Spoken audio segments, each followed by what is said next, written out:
एक देवदूत आले. खरं तर मुंडे साहेबांना देवदूतच म्हणावं लागेल.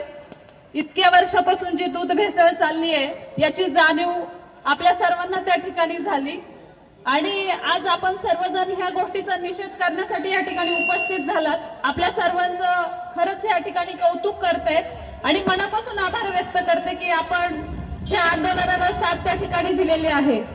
आज इतकी वर्ष झालं आपलं खरंच दुधाला अमृत समजलं जातं आणि त्या दुधामध्ये विष कालवण्याचं काम आपल्या मनसर भागात होतंय. ही खूप खेदाची गोष्ट त्या ठिकाणी आहे.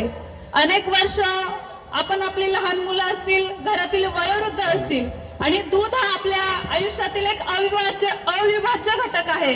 रोजच्या वापरात दुधाचा वापर त्या ठिकाणी केला जातो.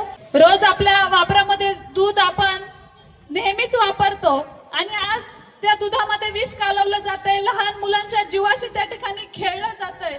खरंच ही गोष्ट खेदाची आहे आणि आपल्या मंचर तालुका, आपला आंबेगाव तालुका आणि त्यामधील हे मंचर गाव त्या ठिकाणी बदनाम झालेलं आहे.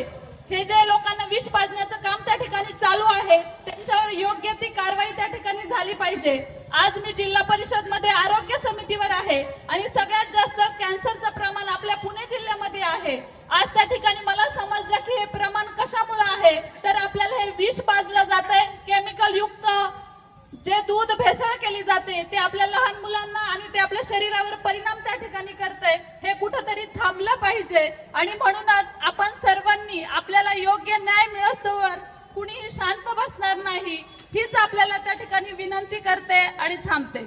धन्यवाद ताई. यानंतर पंचायत समितीचे उमेदवार असलेले आपले मराठा महासंघाचे पुणे जिल्ह्याचे अध्यक्ष अंकुशराव लांडे. आपल्या परिसरातील बातम्या पाहण्यासाठी आजच आमच्या स्टार मराठी डेली न्यूज चॅनलला YouTube वर सबस्क्राईब करा, लाईक करा आणि बेल आयकॉन प्रेस करा.